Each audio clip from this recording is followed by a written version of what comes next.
The day the stars trusted Sara, Sara lived in a small mountain village, where nights were darker than anywhere else she had ever been. But the darkness never scared her because above those mountains, the stars shone so bright they seemed close enough to touch. She loved the stars more than anything. Every evening, she'd sit on her rooftop with her telescope, watching the constellations. She even gave them names once she made up herself: the running horse, the laughing spoon, and her favorite, the quiet friend. But Sara had a secret dream. She wanted to talk to the stars. Talking to stars. Her cousin Ali laughed one night. "They can't hear you. They're just balls of gas far away." Sara shook her head. "Maybe they can't hear everyone, but they can hear people who truly believe." Ali only shrugged. "Even if they could, what would they ever need from us?" The night everything changed one evening, when the moon hid behind clouds and the night sky looked heavier than usual. Sara climbed up to her rooftop with her telescope as always, but something felt strange. The stars were flickering, not the calm twinkle she loved, but a nervous, hurried kind of blinking. She adjusted her telescope and gasped. A tiny cluster of stars in the corner of the sky seemed to be dimming, as though someone was erasing them. Then, she heard it. A soft, trembling voice, as if carried by the wind. "Sara, can you hear us?" Sara nearly dropped her telescope. "Who's there?" she whispered. "We are the stars," the voice said gently, "and we need your help. A task for a believer." The stars explained that they shone bright because of something called the trust light. It came from Earth, from people who still believed in wonder, kindness, and truth. But as more people grew careless, greedy, and dishonest, the trust light was fading. "You are one of the last who still believe," the stars told her. "We can see it in your heart. But tonight, we are losing our shine faster than ever. If the trust light goes out, we'll disappear, and so will dreams and hope for many people on Earth." Sara's voice trembled. "What can I do? I'm just a girl." "You are exactly what we need," they replied. "There is a hidden spring deep in the mountain behind your village. It holds the last drop of pure trust light. At sunrise, it will vanish unless someone honest and brave collects it and returns it to the sky." Sara didn't hesitate.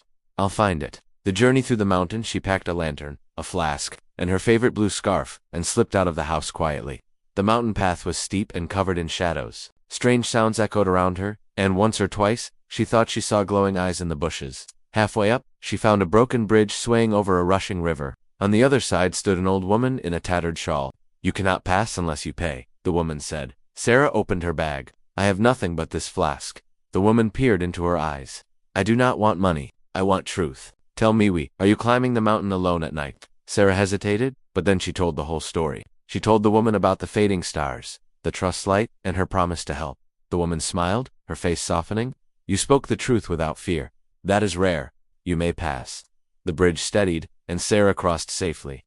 The final test? At the top of the mountain, she found a small cave glowing faintly. Inside, a silver spring bubbled, shining like liquid moonlight. But as she stepped forward, a deep voice boomed. "Stop." A great hawk with feathers like steel wings landed in front of her. "Many seek this spring for greed. Why should I let you take from it?" Sara's knees trembled, but she stood tall, "Because the stars trusted me, and I will not break that trust." The hawk studied her, then nodded slowly. "You may take one drop, but remember, trust is precious. Waste it and it's gone forever." Sara filled her small flask, sealed it tight, and whispered, "Thank you," the gift to the sky. By the time she reached her rooftop again, dawn was breaking. The stars were faint, barely visible. Sara uncorked the flask and raised it high. "Here," she called.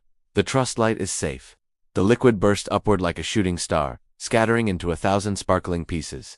One by one, the stars grew bright again, shining more beautifully than ever. And just before they faded with the morning light, the voice of the stars whispered, "Thank you, Sara. Whenever you look up, we will remember." The lesson? From that day on, Sara never doubted the power of trust and honesty. She told her friends, and though not everyone believed her, some started watching the stars a little more closely, maybe hoping to hear a voice too, and the stars.